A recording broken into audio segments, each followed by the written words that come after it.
ನಾ ಇವತ್ತು ಚಿಕನ್ ಮಾಡ್ತಾಯಿದ್ದೀನಿ ಕ್ಯಾಂಪಿಂಗ್ ಸ್ಟವಲ್ಲಿ. ಈಗ ಕ್ಯಾಂಪಿಂಗ್ ಸ್ಟವಲ್ಲಿ ಚಿಕನ್ ಮಾಡೋದಕ್ಕೆ ಎಲ್ಲ ರೆಡಿ ಮಾಡ್ತಾಯಿದ್ದೀನಿ. ನೋಡಿ, ಚಿಕನ್ ತೊಳ್ಕೊಂಡು ಇಟ್ಕೊಂಡಿದ್ದೀನಿ.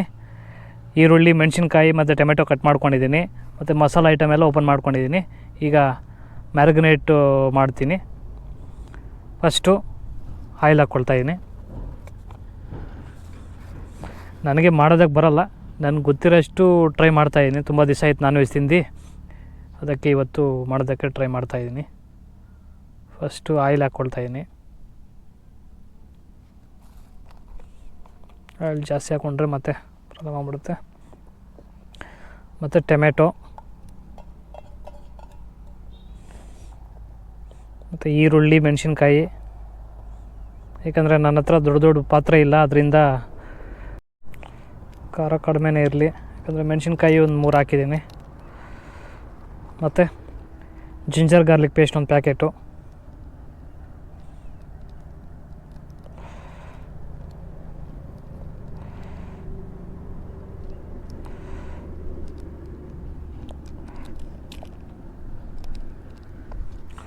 ಮತ್ತು ಗರಂ ಮಸಾಲ ಒಂದು ಅರ್ಧ ಪ್ಯಾಕೆಟ್, 5 ರೂಪಾಯಿ ಇದ್ದಿತ್ತು, ಚಿಕ್ಕ ಪ್ಯಾಕೆಟು. ಎಲ್ಲ ಫುಲ್ ಹಾಕ್ಬಿಡ್ತೀನಿ, ಇರೋದೇ ಕಡಿಮೆ ಅದರಲ್ಲಿ.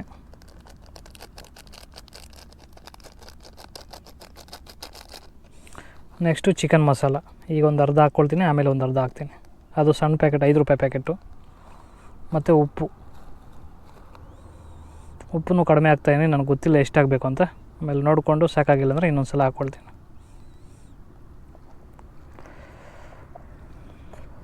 ಕ್ಯಾಂಪಿಂಗ್ ಸ್ಟವಲ್ಲಿ ಕುಕ್ಕರ್ ಇಡ್ತಾಯಿದ್ದೀನಿ. ಇವತ್ತೇ ಫಸ್ಟ್ ಟೈಮ್ ಯೂಸ್ ಮಾಡ್ತಾಯಿದ್ದೆ ಕುಕ್ಕರು. ಆಗುತ್ತೋ ಇಲ್ಲ ಕೂಡ ಗೊತ್ತಿಲ್ಲ, ತೊಗೊಂಬಂದ್ಬಿಟ್ಟಿದ್ದೀನಿ. ಹೋಟ್ಲಲ್ಲಿ ಫುಡ್ ಸೆಟ್ ಆಗ್ತಾಯಿಲ್ಲ ಅಂತ ಇವತ್ತೊಂದು ಟ್ರೈ ಮಾಡ್ತಾಯಿದ್ದೀನಿ. ಏನಾಗುತ್ತೋ ಗೊತ್ತಿಲ್ಲ. ಫಸ್ಟು ನಮ್ಮ ಸ್ಟವ್ ಓಪನ್ ಮಾಡ್ಕೊಳ್ತೀನಿ. ಇದೇ ನಮ್ಮ ಸ್ಟವ್ವು, ಕ್ಯಾಂಪಿಂಗ್ ಸ್ಟವ್ ಅಂತಾರೆ ಇದಕ್ಕೆ. ಫಸ್ಟ್ ಈ ಥರ ಓಪನ್ ಮಾಡಿಕೊಂಡು, ಮತ್ತು ಕೆಳಗಡೆನೂ ಈ ಥರ ಸ್ಟ್ಯಾಂಡ್ ಇರುತ್ತೆ, ಅದು ಓಪನ್ ಮಾಡಿಕೊಂಡು, ನೆಕ್ಸ್ಟು ಇದೇ ನಮ್ಮ ಸಿಲಿಂಡ್ರು. ಈ ಸಿಲಿಂಡ್ರನ್ನ ಇಲ್ಲಿ ಫಿಕ್ಸ್ ಮಾಡ್ಕೋಬೇಕು. ನೋಡಿ, ಈ ಥರ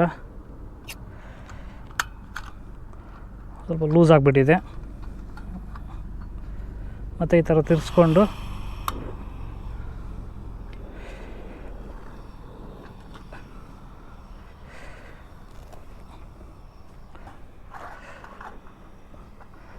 ಇಲ್ಲಲ್ಲ, ಇಲ್ಲಿ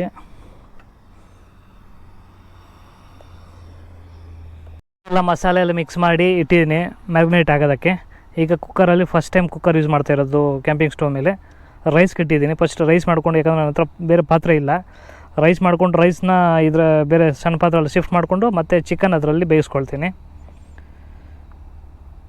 ಏನಾಗುತ್ತೋ ಗೊತ್ತಿಲ್ಲ, ಆಗುತ್ತೋ ಇಲ್ಲ ಗೊತ್ತಿಲ್ಲ. 3 ಲೀಟ್ರ್ ಕುಕ್ಕರ್ ಇದು.